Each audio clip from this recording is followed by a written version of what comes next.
Bonjour à tous, dans cette vidéo, le sujet sera les angoisses, l'anxiété et de façon plus large, la peur. Nous verrons l'origine de la peur et les dérives qu'elle peut avoir, son impact sur notre corps et sur notre esprit, la façon d'appréhender cette émotion et d'y réagir, l'intérêt de mettre de la conscience sur ce sujet, ainsi que les solutions qui vous sont proposées pour mieux l'appréhender et la transcender. Ce sujet, la peur, l'anxiété, l'angoisse, est de plus en plus fréquent en Occident et pour cause, avec notre quotidien qui cherche toujours à nous rendre plus productifs et à être toujours dans la réalisation de choses dans la matière, on est toujours amené à en faire plus et toujours plus, qui a un grand impact sur notre esprit, sur notre bien-être de façon générale. La peur, c'est une émotion comme toutes les autres qui vient nous porter un message, qui est une façon de se connecter à soi, à notre boussole intérieure, afin de savoir si notre quotidien, nos actions sont en alignement avec nos aspirations, avec ce que l'on souhaite vraiment dans notre vie. La peur, comme les autres émotions, lorsqu'elle n'est pas vécue, se cristallise, reste à l'intérieur et génère un mal-être, un déséquilibre énergétique, quelque chose qui ne va pas bien à l'intérieur.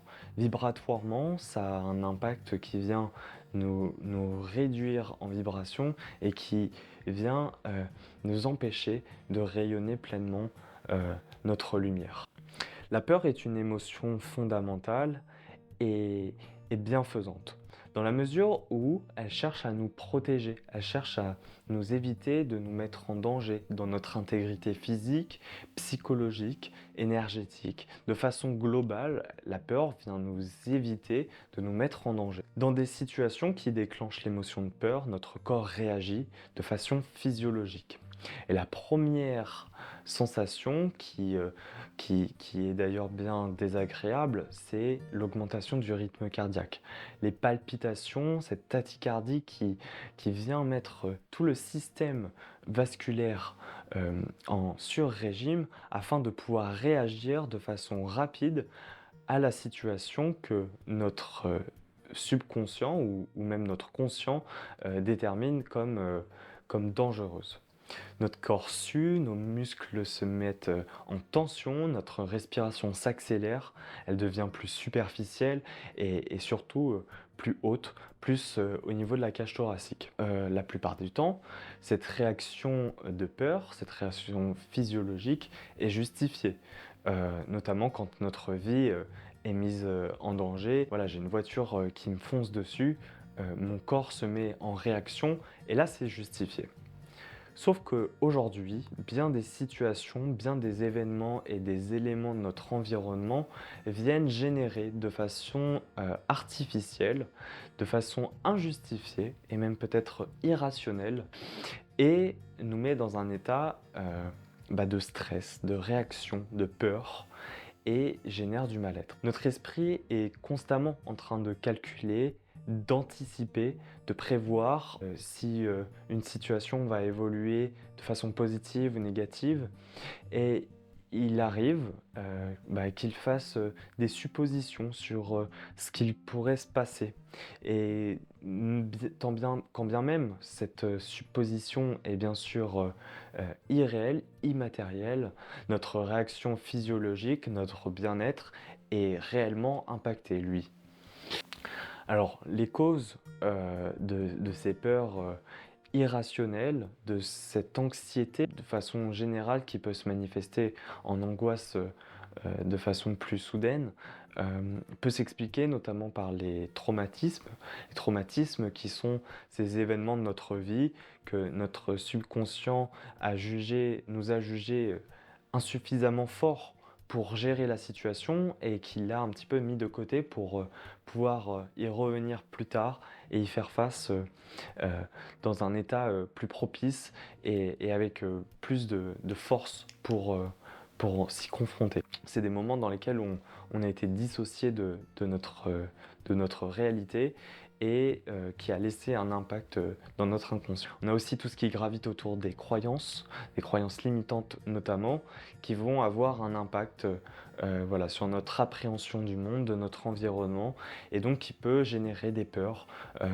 dans notre façon voilà, d'approcher et d'apprécier les situations de la vie. Alors pour être un peu plus précis sur l'angoisse et l'anxiété va être ce sentiment général, cette petite sourdine à laquelle on ne se rend pas toujours compte que l'on est dans un état anxieux, qui est un petit peu de façon sous-jacente, qui génère ce sentiment d'inquiétude, de nervosité et d'appréhension des événements, des personnes, même de la vie de façon générale dans des cas un peu plus importants. Alors que l'angoisse va plutôt se définir de façon subite, où un sentiment d'insécurité profond nous hante, avec une sensation de danger imminent et qui peut aller même jusqu'à une crainte de perdre la vie, de mourir dans une situation qui pourtant, avec recul, ne devrait pas générer toute cette réaction et tout ce mal-être. Alors face à une situation qui nous fait peur, on a différentes façons de pouvoir y réagir. On en distingue trois principales, et la première c'est celle de fuir. Fuir, éviter la situation qui fait peur, et donc c'est une réponse passive.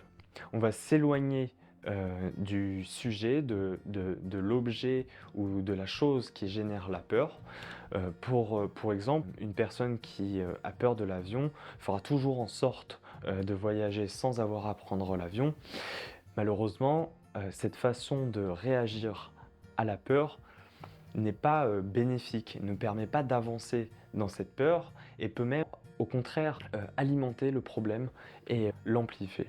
On peut réagir également de façon statique, c'est ce qu'on appelle l'inhibition ou le gel, où face à la situation, la personne est paralysée dans un état dit de sidération.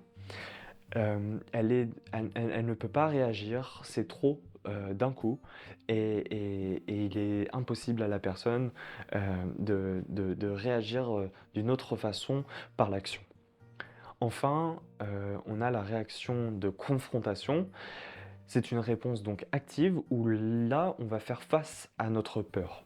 Par exemple, une personne qui a peur de parler en public va quand même se confronter à cet événement, va quand même monter sur scène ou devant un oratoire et se confronter à cette peur afin de se désensibiliser progressivement et donc de transcender cette peur. Je rajouterais une quatrième catégorie qui est plus, qui sort un petit peu de ce que l'on peut lire un peu plus dans la littérature, mais c'est la forme de déni. C'est avoir conscience que l'on a une peur, mais pour différentes raisons sociétales, du regard des gens, etc., on est dans un déni, on se refuse de voir que l'on a cette peur, et donc c'est encore pire parce que on se ment à soi-même, donc ce qui fait déjà un premier effet négatif sur soi, et en plus de ça, on récolte tout ce qui découle de l'émotion de peur. Si à cela, on se refuse de vivre l'émotion en elle-même lorsqu'elle se présente, on a vraiment le package total pour se sentir mal. Dans les autres formes de la peur, on a la panique, qui est une réaction intense avec une perte de contrôle. On a les phobies, où on a une peur intense, soudaine et irrationnelle qui est générée par un objet ou une situation. On a la détresse, qui vient traduire d'une souffrance émotionnelle et psychologique liée à un événement et à des difficultés dans notre quotidien. Alors pourquoi travailler ces peurs ? Travailler ses peurs, ça permet de mieux se connaître. Et mieux se connaître, ça permet d'améliorer sa confiance en soi. Et lorsque l'on a confiance en soi, Eh bien, il y a peu de choses qui peuvent nous résister dans la vie et on peut se réaliser, on peut s'accomplir, on peut réaliser nos rêves et avancer avec plus de sérénité, avec plus de conviction et et de façon, vraiment plus, déterminée. Voyons à présent les réponses, symptomatiques, que la médecine et les méthodes, hem, peuvent nous proposer. On a la solution allopathique, donc de la médecine traditionnelle en France et chimique, dans laquelle on recommandera aux personnes anxieuses de prendre des benzodiazépines. Bien sûr, cette catégorie de médicaments nécessite une prescription médicale et l'avis d'un professionnel de santé. Les benzodiazépines sont très efficaces, cependant elles ont des effets indésirables et je pense notamment à la perte de mémoire antérograde, qui est cette mémoire de travail qui nous permet de retenir des choses sur le court terme, comme un numéro de téléphone ou un code à 4 ou 6 chiffres. Dans les solutions naturelles, on a le magnésium qui est un minéral qui permet de réguler et d'apaiser le système nerveux central. C'est un traitement de fond et qui permet voilà, de faire face de façon plus sereine aux événements un petit peu stressants du quotidien, anxiogènes, et qui permet de façon générale d'apporter de la détente. En cas de crise, en cas d'anxiété importante ou de crise d'angoisse, on a l'huile essentielle de camomille romaine, Chamomilla nobile, il me semble, qui permet, qui a un effet vraiment semblable, aux benzodiazépines, à prendre en inhalation ou, en déposant une petite goutte au niveau de l'intérieur du poignet, en la respirant profondément, a vraiment un effet, sédatif, important, assez exceptionnel d'ailleurs, pour l'avoir, personnellement testé. Et le fait de déposer la goutte, à ce niveau-là permet, également une absorption, transcutanée, donc par la peau, directement dans le sang, puisqu'effectivement, bah, la peau à ce niveau-là est très fine et donc permet une absorption, rapide des principes actifs contenus, dans l'huile essentielle de camomille, romaine.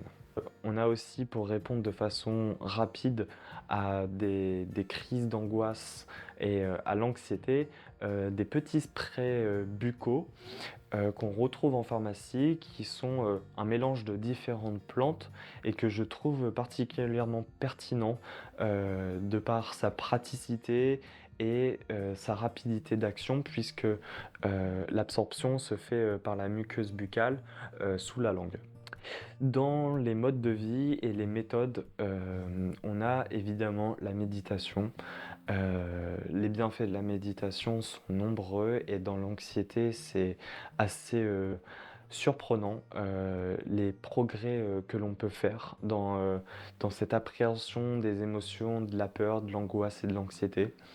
On a toutes les techniques de visualisation qui permettent, aussi de se remettre dans des situations pour lesquelles on a conscience qu'elles génèrent une anxiété et dans lesquelles on peut reprogrammer petit à petit et par le pouvoir de l'intention et de la visualisation, vraiment trouver la voie du confort. On a les respirations holotropiques.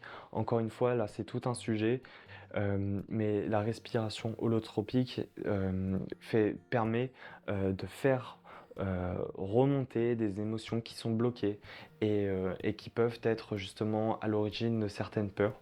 Donc ces exercices peuvent être vraiment très intéressants. L'exercice physique a un énorme impact sur notre bien-être et peut aider à traverser une période d'anxiété. Le fait d'écrire, de noter ce que l'on a dans la tête, de mettre des mots sur cette anxiété permet de prendre du recul sur cet état intérieur et de peut-être entamer un petit chemin d'introspection. On a les automassages, se donner du temps, l'autocompassion.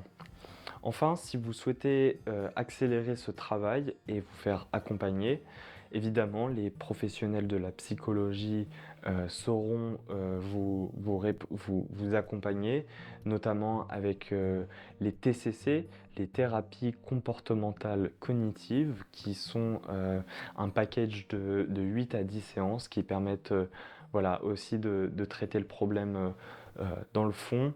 On a les sophrologues qui aident également grâce à des exercices de visualisation, de respiration, mais pas que. L'hypnothérapie ainsi que la thérapie holistique qui ici vous permettra peut-être de vous orienter plus facilement vers le professionnel, le thérapeute qui vous correspond. Euh, Bien sûr, tout cela après avoir eu un avis de votre médecin traitant.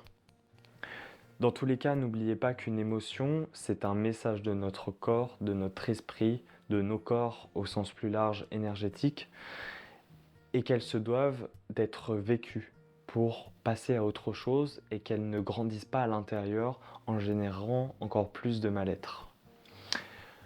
La voie du Ho'oponopono peut être vraiment très intéressante, dans laquelle on intègre la gratitude. Je vous invite à vous renseigner sur le sujet ou à me marquer encore une fois dans les commentaires si vous souhaitez que je vous présente ce sujet-là. Voilà, de nombreuses solutions se présentent à vous. Sachez que d'abord, prendre conscience de cette problématique est déjà 50% du travail et parfois même 100%. Il y a des fois une simple prise de conscience qui vient découler et débloquer de nombreuses choses. Si vous voulez vous faire accompagner, n'hésitez pas à le faire puisque des personnes sont formées pour vous accompagner dans cette voie-là. Je me ferai aussi personnellement un plaisir de pouvoir vous partager mes connaissances et mes techniques pour vous accompagner dans cette voie. Si vous avez aimé cette vidéo, vous pouvez me soutenir en mettant un pouce en l'air et en partageant cette vidéo à une personne que ça pourrait intéresser. Vous pouvez aussi vous abonner si vous souhaitez voir les prochaines vidéos de cette chaîne. Je vous remercie d'avoir regardé jusqu'au bout et je vous dis à bientôt pour un nouveau sujet.